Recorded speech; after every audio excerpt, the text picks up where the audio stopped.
Hello बच्चों। क्या आप 10th 12th के स्टूडेंट हैं? तो आइए जानते हैं कि एक बेस्ट अप्रोच क्या हो सकती है। आपके जो भी ये 50-60 दिन बचे हैं, 2 मंथ्स बचे हुए हैं लगभग, तो क्या तरीका रहेगा, कैसे हमें पढ़ाई करनी है, कैसे इंप्रूवमेंट कर सकते हो। अगर सपोज अभी आपके 50% मार्क्स आ रहे हैं, 60 आ रहे हैं, किसी बच्चे के 80% आ रहे हैं या किसी के 90 आ रहे हैं, तो उसको इम्प्रूवमेंट कैसे किया जाता है अप टू 100%। तो पहले हमें ये करना है, कुछ बेस्ट अप्रोच है उस पर जाएंगे। पहला काम ये रहेगा कि हमें अपना एक बेस्ट शेड्यूल बनाना पड़ेगा, स्टडी शेड्यूल। अब इसमें होता क्या है, बनाते तो सारे बच्चे हैं, इसमें कुछ छोटी छोटी चीजों का ध्यान रखना है। एक टाइम टेबल बनाओ अच्छा सा कि भाई इतने हमें पढ़ना है, लगभग 5 से 6 घंटे सोना है मिनिमम। 6 घंटे सोना मिनिमम, नहीं ऐसा नहीं 12 घंटे सो जाओ, 6 घंटे के लगभग सोना है, ठीक है। अब ये भी मत करना 8 घंटे सो रहे हो, वो भी कोई जरूरी नहीं होता। 6 आवर्स की नींद अगर ले रहे हो, अच्छी नींद ले रहे हो रात को, तो एनफ है, ठीक है। तो एक तो पहला तो यही है कि एक अच्छा सा टाइम टेबल बनाएंगे। उसके बाद में हम टाइम टेबल बन गया, फिर हम लोग फोकस करेंगे कि अच्छा कौन से मेरे वीक एरिया हैं, उस वीक एरिया पे ज्यादा फोकस करेंगे। जो टॉपिक हमें नहीं आते उन्हीं को पढ़ना है। अभी मैं थोड़ी देर में ये भी बताऊंगा कि कौन सा टॉपिक हमें नहीं आता, वो कैसे पता चलेगा। तो ये भी अभी हर बच्चे को पता चल जाएगा कि हमें क्या आता है क्या नहीं आता है। तीसरा क्या रहेगा, पास्ट ईयर पेपर हमें करने हैं। कुछ चीजों पे ध्यान रखना। एक पॉइंट रहता है कि ज्वाइन स्टडी ग्रुप्स। इसके एडवांटेज भी हैं बेटा, इसके डिसएडवांटेज भी बहुत ढेर सारे होते हैं। होता ही है कि अगर मान लो आप लोग 2 बच्चे हो, 2 बच्चों, ऐसा नहीं 20 बच्चों का ग्रुप बना लिया, नहीं। 2 बच्चे हो, 3 बच्चे हो, मैक्सिमम बता रहा हूँ, 3 से ज्यादा का ग्रुप नहीं बनाना।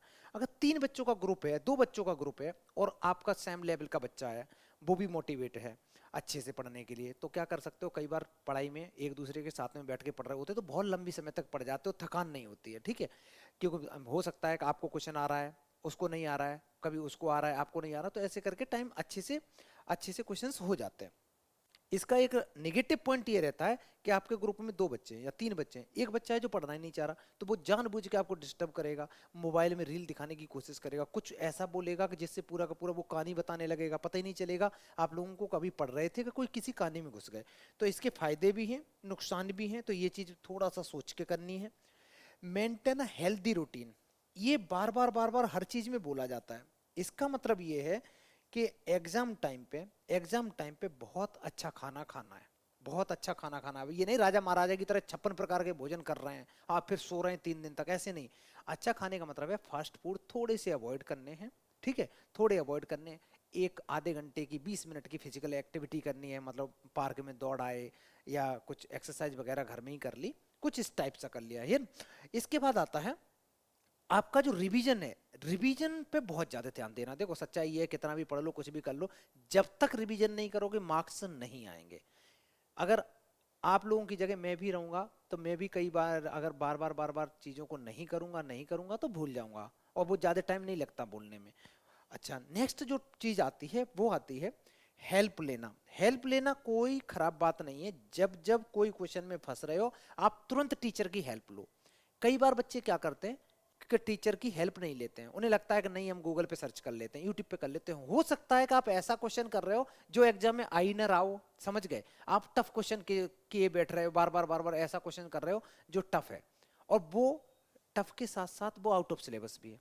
अब उसको क्यों करने की जरूरत है भाई, क्यों कर रहे हो। और ऐसे क्वेश्चंस करो जो आपके एग्जाम में आ रहे हो, तो ये कौन बताएगा, ये आपका जो भी आपको टीचर पढ़ा रहा है वो आपको तुरंत बता देगा कि बेटा ये आउट ऑफ सिलेबस क्वेश्चन है। क्योंकि गूगल पे तो सारे डले हुए हैं, वहाँ पे आउट ऑफ सिलेबस भी है, सब कुछ है, तो ये थोड़ा सा ध्यान रखना है। कभी ऐसा भी होता है कि आप लोगों के व्हाट्सएप ग्रुप पे एक आ जाता है क्वेश्चन पेपर बन के आ जाता है, और आजकल क्या है ना, इतने ढेर सारे ऐप हैं जिससे तुरंत 3 सेकंड में पेपर बन जाता है, तो वो आउट ऑफ सिलेबस भी बन के आ जाता है। तो थोड़ा सा ध्यान रखना है कि हमें पढ़ना क्या है, ये भी बहुत इंपॉर्टेंट है। Next, stay positive and motivated. अब होता क्या है ना, कई बच्चे शुरू से नहीं पढ़े, अब लास्ट में वो एकदम डिप्रेशन में। क्या करोगे भाई डिप्रेशन में रह के, अरे जितना पढ़ोगे अभी टाइम है ना, अभी भी पढ़ोगे तो मार्क्स आ जाएंगे। और जितनी मेहनत अपनी इतनी कर लो, और उस मेहनत जितनी करोगे हकीकत है उससे ज्यादा ही मार्क्स आएंगे, कम नहीं आएंगे। जितना आप डिजर्व करते हो उससे ज्यादा ही आएंगे। तो मेहनत तो करो, टेंशन लेके क्या हो जाएगा कि नहीं नहीं हमें हमसे नहीं हो रहा, हमारे मार्क्स नहीं आ रहे, तो इससे मिलेगा क्या, कुछ नहीं मिलेगा। ऐसा तो है नहीं कि चलो बैठ जाते हैं और 15 लोगों को बैठा लेते हैं साथ में, हम लोग एकदम मातम मनाते हैं कि नहीं नहीं हमारा मन नहीं लग रहा पढ़ाई में, कुछ नहीं हो रहा हमसे, नहीं होगा तो उससे कोई फायदा थोड़ी नहीं है। फायदा क्या है कि हमें पढ़ना ही पड़ेगा। और पढ़ना पड़ेगा, मोटिवेट रहोगे, नहीं भाई हम लगेंगे, अपनी कोशिश कर रहे हैं। आप अपना 100% एक बार दोगे ना, तो आप मानो कि आपको भगवान रिजल्ट देगा ना, वो 200% देगा। आप अपना 100% तो दो जितना है। अब मैं मानता हूँ कुछ बच्चे का रहता है बहुत ज्यादा कैपेसिटी रहती है पढ़ने की, भाई वो 18 घंटे कोई पढ़ रहा है, कोई 12 घंटे पढ़ रहा है। अरे हमारी 8 घंटे पढ़ने की है तो 8 घंटे पढ़ेंगे। मतलब अपने अपने हिसाब से एक रूटीन बनाओ और उस रूटीन पे बिल्कुल डिसिप्लिन के साथ काम करना है। फिर आता है रेगुलर रिवीजन। देखो रिवीजन नहीं करोगे, नया नया पढ़ते रहोगे, कोई फायदा नहीं। रिवीजन ही सबसे बेस्ट टेक्निक होती है। जितना ज्यादा रिवीजन करोगे, जितना ज्यादा रिवीजन करोगे उतने ही मार्क्स आएंगे। रिवीजन करते रहोगे, चीजें रटती जाएंगी तो इजी पड़ जाएगी सारी चीजें। अब सबसे बड़ा इशू ये आता है, ये तो मैंने बता दिया क्या क्या करना था। अब सबसे बड़ा जो पहला क्वेश्चन था कि हमें ये कैसे पता चलेगा कि कौन सा टॉपिक हमारा वीक है। तो सबसे ध्यान से सुनना सारे बच्चे। आप लोग अगर क्लास 10th और 12th के स्टूडेंट हैं, तो मान लिया आपने स्टार्ट किया, दो बुक आपके पास में, तीन बुक होनी चाहिए। एक तो आपके पास में होनी चाहिए एनसीईआरटी, एक एनसीईआरटी तो मस्ट है ही। एनसीईआरटी के साथ साथ एनसीईआरटी एग्जाम्पलर भी होनी चाहिए, एनसीईआरटी एग्जाम्पलर होनी चाहिए, ठीक है।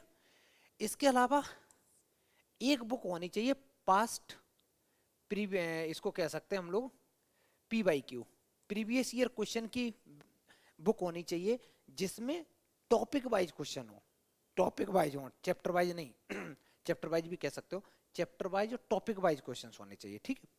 और एक बुक आपके पास एक और मैं ऐड कर दे रहा हूं एक होनी चाहिए बेटा पास्ट ईयर पेपर्स होने चाहिए पास्ट ईयर पेपर्स होने चाहिए। अब इस चीज को समझते हैं सॉरी। जैसे एनसीईआरटी एग्जाम्पलर है, ये तो पता ही है कि एनसीईआरटी एग्जाम्पलर के क्वेश्चन सीधे सीधे आते हैं, बोर्ड एग्जाम इतने सालों से आ रहे हैं। प्रीवियस ईयर क्वेश्चन करने से, प्रीवियस ईयर क्वेश्चन करने के भी फायदे मैं थोड़ी देर में बताऊंगा।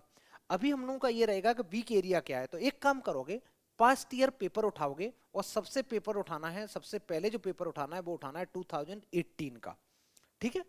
18 का पेपर उठाना है, लास्ट वाला भी नहीं उठाना, 2018 का उठाना। होता ये है कि अगर हम लोग अभी 25 में एग्जाम देने वाले हैं, तो जो 24 का पेपर है उसके क्वेश्चंस आपके एग्जाम में बहुत ज्यादा नहीं आएंगे। एक दो क्वेश्चन आ सकता, तीन क्वेश्चन आ सकते हैं, लेकिन उसके पहले के एग्जाम जो हो चुके हैं वो क्वेश्चन काफी मैच करते हैं, ठीक है। इसलिए मैं बोलता हूं कि 2018 से स्टार्ट करो या 2016 से स्टार्ट करो। एक एग्जाम्पल के लिए मान लिया कि आपने 2018 का पेपर किया, अभी आप कहोगे सर मेरी तो प्रिपरेशन ही नहीं, आप 2018 का पेपर पकड़ा रहे हो। बेटा यही तो हमें जानना है कि हमारी प्रिपरेशन किस लेवल की है। तो बिना कुछ करे पेन पेपर उठाओगे, अच्छे से 3 घंटे का टाइम लगा के 2018 का पूरा पेपर करो, चाहे तुम्हारी प्रिपरेशन जीरो ही क्यों ना हो, ठीक है। अगर आप इस पेपर को करते हो, पेपर करने के बाद में पेपर के पीछे सॉल्यूशन होता है, जब पूरा हो जाए फिर इसको अपने खुद ही चेक करो। चेक करने का तरीका ऐसा मत सोचना खुद का पेपर है तो भर भर के नंबर दे रहे हो, ऐसे नहीं। थोड़ी भी मिस्टेक है तो पूरा जीरो रख देना, ठीक है। थोड़ी भी मिस्टेक है तो पूरा जीरो रख दो। उसके बाद जो भी मार्क्स आए आउट ऑफ 80 में, आउट ऑफ 70 जितने भी बढ़ रहे हैं, अगर आपके मार्क्स आते हैं सपोज 30 नंबर, किसी के 30 आ रहे हैं, किसी के 40 आ रहे हैं, किसी बच्चे के 50 आ रहे हैं, किसी के 60 आ रहे हैं, ऐसे नंबर आ रहे हैं। पूरे नंबर तो आ नहीं रहे, पूरे आ रहे होंगे तो फिर वीडियो देखने की जरूरत नहीं, चुपचाप पढ़ाई पे ध्यान दो। आगे देखो, अब अगर आपके मैं मान लेता हूँ वर्स्ट कंडीशन में कि आपके 30 नंबर आए, या 30 मैंने कुछ ज्यादा बुरे नहीं ले लिए, चलो मैं मान ले रहा हूँ 40 नंबर आ गए, ठीक है, लगभग 50% के अराउंड मार्क्स आ गए। तो अब करना क्या है, पहले तो ये सेलिब्रेट कर लो कि भाई मेरे को 50% तो आता ही है, 50% तो आता है, मतलब हम पास तो है ही। अब आपको जो मेहनत करनी है वो बचे हुए 40 नंबर पे करनी है, क्योंकि 40 तो आ ही रहे, 80 नंबर का पेपर है। तो 40 नंबर पे मेहनत करनी है। तो अब जाओगे पेपर में ये चेक करोगे जाके कौन सा क्वेश्चन आपका गलत हुआ।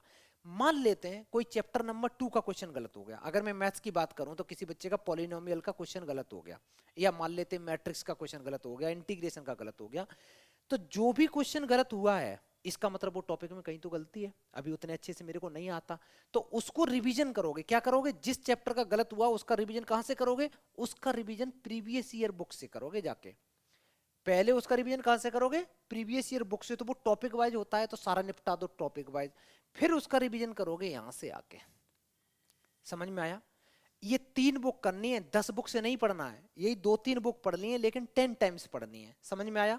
तो इसी का जो टॉपिक गलत हुआ, जो चैप्टर गलत हुआ, जो भी, तो वो चैप्टर चाहे हो सकता, अब ये मत कहना सर मेरी तो छोटी सी मिस्टेक हुई थी, आप तो पूरा चैप्टर रिवीजन करवा रहे। यही तरीका है बेटा, जिन बच्चों के 99, 95, 97, 100 मार्क्स आते हैं, यही तरीका है, हर साल यही सेम अप्लाई कर रहे होते हैं। तो अब आपने किया, आपने जैसे ये मेथड लगाया, लगाने के बाद में, अच्छा, अब इसके बाद क्या हुआ, अब एक चैप्टर मान लेते हैं आपका चैप्टर नंबर 5, और 5 में भी क्वेश्चन गलत हुआ, तो सेम चीज है, 5 को भी पूरा रिवाइज करना है, पीवाईक्यू से, एनसीईआरटी से, एग्जाम्पलर से। एग्जाम्पलर में करने में थोड़ी दिक्कत आएगी क्योंकि एग्जाम्पलर अभी तक सीबीएसई बोर्ड ने अपडेट नहीं करी है, और एनसीईआरटी तो अपडेट कर दी है। तो कभी कभी आपको समझ में नहीं आएगा कि एग्जाम्पलर से कौन से क्वेश्चन हमारे आउट ऑफ सिलेबस हैं, कौन से अभी हैं सिलेबस में, थोड़ी सी दिक्कत आएगी। अच्छा, ऐसे कर करके अगर आप प्रैक्टिस करते हो सकता है कि अब जब आप ये कर रहे थे तो आपके 4 चैप्टर या 5 चैप्टर के क्वेश्चन गलत हुए, मान लेते हैं, तो 5 चैप्टर के क्वेश्चन अगर गलत हो गए तो भाई उनको रिवीजन करने में तो बहुत टाइम लगेगा, लगेगा भाई, इसमें टाइम लगेगा। हो सकता है कि एक पेपर करने के बाद उसमें जो डाउट्स आए हैं उनको रिवीजन करने में आपको 6 दिन लग जाएं, 5 दिन लग जाएं, क्योंकि इतना ढेर सारा वर्क करना है ना, पीवाईक्यू करनी, एनसीईआरटी करनी, एग्जाम्पलर करनी, जिस जिस क्वेश्चन में, जिस जिस चैप्टर का आपका क्वेश्चन इसमें 2018 के पेपर में रॉन्ग हुआ है। समझ में आ गया? इतना करने के बाद में एक फायदा ये हो गया, आप लोगों का जो टॉपिक वीक था वो रिवीजन हुआ। समझ में आ गया? नहीं तो क्या होता है, हर बार बच्चा पहले चैप्टर से उठाता है, रिवीजन करना चालू कर देता है, और उसे लगता है कि हो गया, 2 घंटे बाद थक जाता है, फिर लगता है कि मैंने 2 घंटे पढ़ तो लिया। अरे भाई वही तो पढ़ा जो आपको आता था, आपको जो नहीं आता है वो पढ़ना है, इंप्रूवमेंट तो तभी होगा ना। तो करना क्या है, ऐसे करने के बाद हो सकता है आपको 1 वीक लग जाए, 1 वीक के बाद जब दोबारा आप पेपर दोगे फिर से, तो बेटा पक्का ये होगा कि अगर आपके 40 आए तो अब की बार नंबर आपके मिनिमम 60 आएंगे, ये गारंटी है, अगर सही से जिस तरीके से बताया जा रहा है ऐसे रिवीजन करोगे तो। हो गया।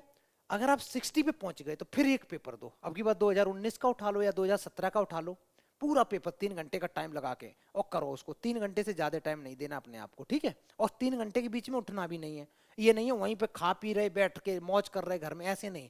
प्रॉपर टेबल पे जिस तरीके से पेपर दिया जाता है बोर्ड एग्जाम में, उसी तरीके से पेपर देना है। अब 2018 के बाद में अगर सपोज आपने 2019 का फिर से पेपर करा, उसमें भी आपके नंबर आ गए, 60 नंबर आ गए, तो 20 नंबर जो जिस जिस चैप्टर में गए, आप फिर से मान लेते हैं कि आपका फिर से चैप्टर नंबर 2 का क्वेश्चन गलत हो गया, तो फिर क्या करना, फिर से बेटा पीवाईक्यू करनी है, फिर एनसीईआरटी करनी, फिर एग्जाम्पलर करनी। समझ में आ रहा है? छोटी मिस्टेक है तो अलग बात है, बट अगर कहीं कंसेप्ट की गड़बड़ी है या कहीं और कोई गड़बड़ी आ रही तो पूरा रिवीजन करना है। इस तरीके से अगर रिवीजन करोगे तो एक चीज पक्की है कि आप लोगों का वही टॉपिक कवर होगा जो आपको नहीं आता। समझ में आ गया? तो ये तरीका रहेगा चीजों को करने का। पहले मंथ में ये करना है, अभी स्टार्टिंग में 1 महीने तक ये करना है, बार बार बार बार जैसे हो जाए, सब सब्जेक्ट के लिए, मैथ्स के लिए, साइंस के लिए, जो भी सब्जेक्ट ऐसे लगता है तो उसका यही करना है। एक और चीज रहेगी कि आपका जो भी स्टडी प्लान बनाओगे, उस स्टडी प्लान में जो ज़्यादा इंपॉर्टेंट सब्जेक्ट होते हैं, इंपॉर्टेंट तो सारे ही होते हैं, मतलब जो सब्जेक्ट थोड़े टफ होते हैं उनको टाइम थोड़ा सा ज़्यादा देंगे, और बाकी सब्जेक्ट को टाइम थोड़ा कम देंगे, थोड़ा सा कम। जैसे कोई सब्जेक्ट बहुत अच्छे से बच्चे को है, इंग्लिश आता है, अगर इंग्लिश आपको बहुत अच्छे से आती है तो उसको रोज टाइम नहीं दोगे, उसमें दो थोड़ा, दो 30 मिनट्स कर लो, 45 मिनट्स कर लो, कुछ ऐसा कर लो। जैसे मैथ सब्जेक्ट हो गया, साइंस सब्जेक्ट हो गया, फिजिक्स हो गया, केमिस्ट्री हो गया, ऐसे टफ सब्जेक्ट है तो उनको थोड़ा ज़्यादा टाइम दोगे, जो नहीं आता उसी को पढ़ना है। तो ये चीज़ समझ में आ गई। ये इसके बाद आता है अब बच्चों को एक दिक्कत और होती है, सर मेरे को तो समझ में नहीं आ रहा कि ये वाला चैप्टर ही, मतलब कभी कभी होता है कि 2018 का पेपर किया, कंसेप्ट भी उड़ा पड़ा है, समझ में ही नहीं आ रहा, ट्रिग्नोमेट्री या कोई भी है कि कहाँ से स्टार्ट करें।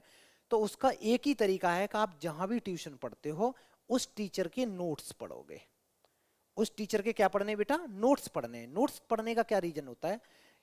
क्योंकि जो टीचर क्लास में कराते हैं वो वही कंसेप्ट कराते हैं जिससे रिलेटेड सारे क्वेश्चन कनेक्टेड होते हैं।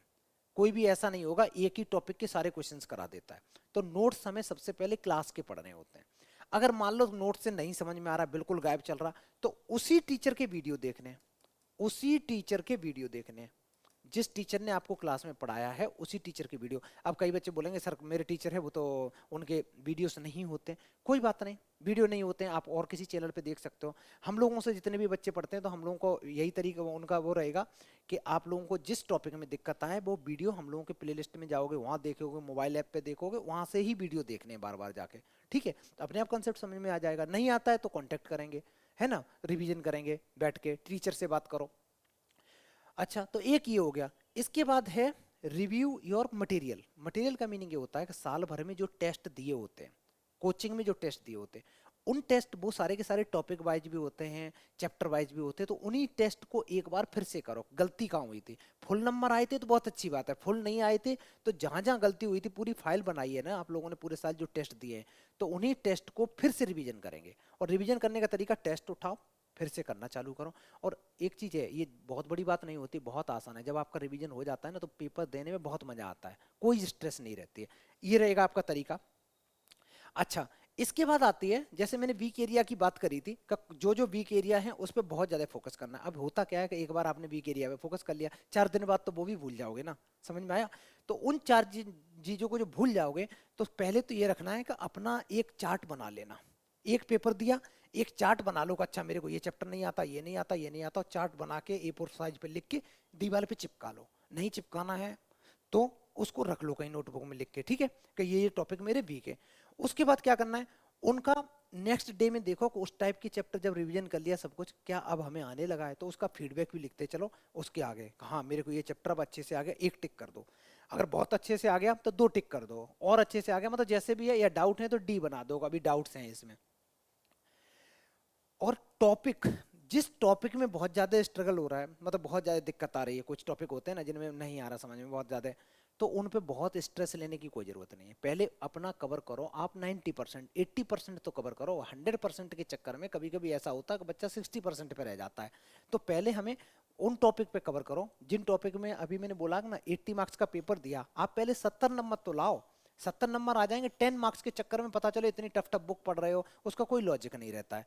अच्छा, उसके बाद इंप्रूवमेंट जैसे जैसे होता जा रहा है उसको आप नोट डाउन करते रहो, एक चार्ट बनाते रहो, तो उससे क्या रहोगे, सेल्फ मोटिवेटेड रहोगे कि हाँ मैंने ये किया। और एकदम डिसिप्लिन तो होना ही चाहिए। डिसिप्लिन में ये नहीं है कि नहीं चलो ठीक है आज नहीं करें, कल तो पढ़ाई था मैंने 6 घंटे, अरे कल पढ़ा था, कल खाना भी तो खाया था। ऐसे थोड़ी नहीं हर दिन करना होता है ना, एक दिन से काम नहीं चलेगा। इसके बाद में जो सबसे इंपॉर्टेंट चीज आती है, जिसको बार बार बार बार मैं बोलता हूं, that is past years paper.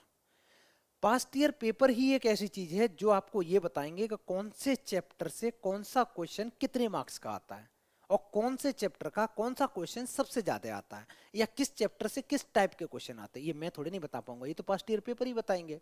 Past year paper देख देख के एक आइडिया लग जाएगा कि अच्छा इस टाइप के क्वेश्चंस इतने मार्क्स के आएंगे, इसकी वैल्यू चेंज हो रही है, ये क्वेश्चन बार बार आ रहा है, ये क्वेश्चन नहीं आ रहा है। तो उन पे थोड़ा सा ध्यान देना है पास्ट ईयर पेपर करते समय।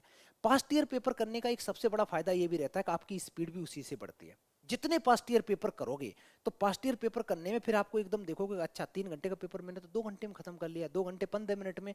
क्योंकि जब भी आप एग्जाम में देने जाओगे तो वहाँ एग्जाम में लगभग लगभग 15 मिनट 20 मिनट तो आपके वेस्ट हो जाएंगे फॉर्म भरने में। क्योंकि जो भी एग्जामिनर होगा तो वहाँ पे आपका फॉर्म भी फिल कराएंगे वो लोग, है ना। तो कभी कभी अनाउंसमेंट भी करते हैं। दूसरी बात होती है एनवायरनमेंट चेंज होता है, आप लोग जिस स्कूल में पढ़ रहे हैं उस स्कूल में तो सेंटर है नहीं, किसी थर्ड स्कूल में गया है सेंटर। अगर उस स्कूल का इन्वायरमेंट और आपके स्कूल में, आप सपोज मान लेते हैं साउथ दिल्ली में बहुत लग्जरी स्कूल में पढ़ रहे हैं, आपका ऐसी जगह पे सेंटर चला गया कि जो आपके स्कूल के मतलब कैसे कंपैरिजन में थोड़ा सा लो है उनका इंफ्रास्ट्रक्चर वगैरह, तो अब तो आप वहाँ टेंशन हो जाएगी, आप कहोगे कैसी है, तो धूल है, पंखा नाच रहा है। अरे भाई ये चीजें होंगी तो उसकी प्रैक्टिस इतनी अच्छी रखो कि कोई फर्क ही ना पड़े। समझ में आया? तो थोड़ा सा टाइम टाइम मैनेजमेंट पे बहुत ध्यान रखना है, टाइम से पहले ही चीजें खत्म करनी है। कई बच्चे एमसीक्यू सबसे स्टार्टिंग में करना चालू करते हैं, नहीं करने। एमसीक्यू रीडिंग टाइम में करने हैं, और रीडिंग टाइम के बाद फिर कब करने हैं, फिर लास्ट में जो टाइम बचता है उसमें एमसीक्यू करने हैं। ये चीज याद रखना। नहीं तो एमसीक्यू स्टार्टिंग में करोगे आधे घंटा वेस्ट कर दोगे, बड़े क्वेश्चन 6 नंबर 5 नंबर 4 नंबर के छोड़ के आ जाओगे। आगे देखो, कॉन्फिडेंस। अच्छा, वीक एरिया पे आपने, वीक एरिया पे तो काम जबरदस्त करना ही करना है। और इसी से क्या रहेगा, इसी से आपका धीरे धीरे जब मार्क्स बढ़ेंगे ना, तो कॉन्फिडेंस बढ़ाओ कि भाई हम 1 महीने पहले यहाँ थे, अब हम इस लेवल पे आ चुके हैं। इसके बाद अपना जो भी आपने स्टडी शेड्यूल बनाया हुआ है उस पे एकदम, उसमें कोई चेंजमेंट नहीं करना है।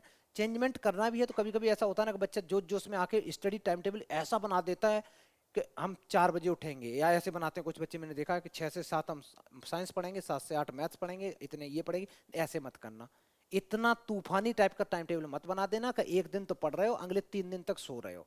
टाइम टेबल ऐसा बनाओ कि एक सब्जेक्ट के बाद में 10-5 मिनट का एक ब्रेक होना चाहिए। और ब्रेक का मतलब ये नहीं कि रील देख रहे हो, जो पढ़ा वो कचड़ा कर दिया, ये भी नहीं करना है। ब्रेक देने से क्या होता है कि जो आपने पढ़ा है थोड़ा सा रिलैक्स हो जाता है, ठीक है। तो ब्रेक और टाइम टेबल में कभी कभी कुछ बच्चे करते हैं कि 30 मिनट ये पढ़ेंगे, ऐसे नहीं। टाइम टेबल बनाते समय थोड़ा सा ध्यान रखोगे, कम से कम कोई भी सब्जेक्ट पढ़ रहे हो तो 1 घंटे 1.5 घंटे का टाइम टेबल में रखो, तभी तो कोई चीज़ कर पाओगे, नहीं तो वो सारा बेकार हो जाएगा।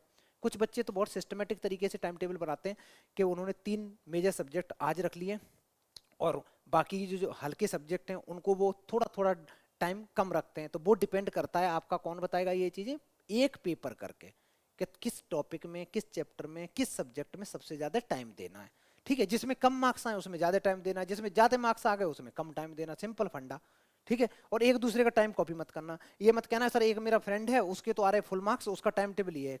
क्यों? उसके माँ बाप भी तो अलग हैं। अरे बेटा ऐसे कंपैरिजन थोड़ी नहीं करते हैं, हमारा अपना सिस्टम है, हम लोग अपना है। हो सकता है तुम 10 रोटी खाते हो वो 2 रोटी खा रहा हो या वो 20 खा रहा हो।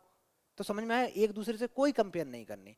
हम कई बच्चों को ऐसे भी जान रहे हैं कि जो बच्चों के मार्क्स कम आते हैं वो लाइफ में बहुत अच्छा करते हैं, 12th में अच्छा कर जाते हैं, तो कोई कंपैरिजन ही नहीं होता है। कई बच्चों को ऐसे होते हैं जो 10th में बहुत अच्छा करते हैं, 12th में बिल्कुल डब्बा गोल हो जाता है। कुछ का 12th में भी अच्छा नहीं करते, कॉलेज में अच्छा करते हैं, कुछ जिंदगी में अच्छा कर जाते हैं। तो ये स्ट्रेस लेने की जरूरत नहीं है, इसको मोटिवेट रहना है। लास्ट पॉइंट क्या है कि आप जो भी आप छोटे छोटे ब्रेक लेते रहो।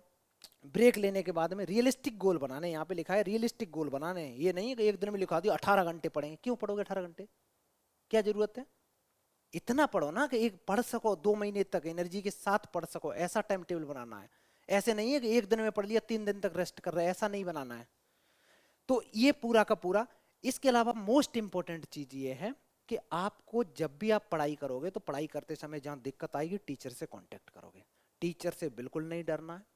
टीचर फीस लेते हैं, फ्री में नहीं पढ़ाते हैं, समझ में आ गया? तो टीचर से नहीं डरना है। टीचर से डाउट पूछो, खून पी के रख दो टीचर का कि सर मेरी ये डाउट बताओ क्लास में, है ना। और जितने डाउट पूछोगे टीचर तुमको एग्जैक्ट गाइड करेगा कि ये बेटा सही चीज है, ये गलत चीज है, ठीक है।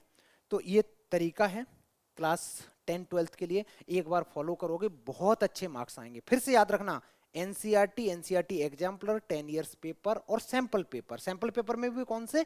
प्रीवियस वाले, ना कि जो रैंडमली इधर उधर गूगल पे इधर उधर मिल जाते हैं व्हाट्सएप ग्रुप पे, वो नहीं। 10 इयर्स पेपर करने हैं पहले, और 10 इयर्स पेपर में और प्रीवियस ईयर भी पेपर करने, उससे आइडिया लगेगा, एग्जैक्ट एग्जैक्ट पैटर्न को जानोगे। और एनसीईआरटी करनी, एग्जाम्पलर करनी है। अगर इतना कर लोगे, क्लास नोट्स में जो टीचर ने पढ़ाया उस पर फोकस करोगे, तो बेटा बहुत अच्छे नंबर आएंगे। बहुत अच्छे का मतलब है कि हो सकता है, हो सकता नहीं, आते भी है, फुल मार्क्स आएंगे, एक मिस्टेक भी नहीं होगी और खुश भी रहोगे, ठीक है। तो ऑल द बेस्ट।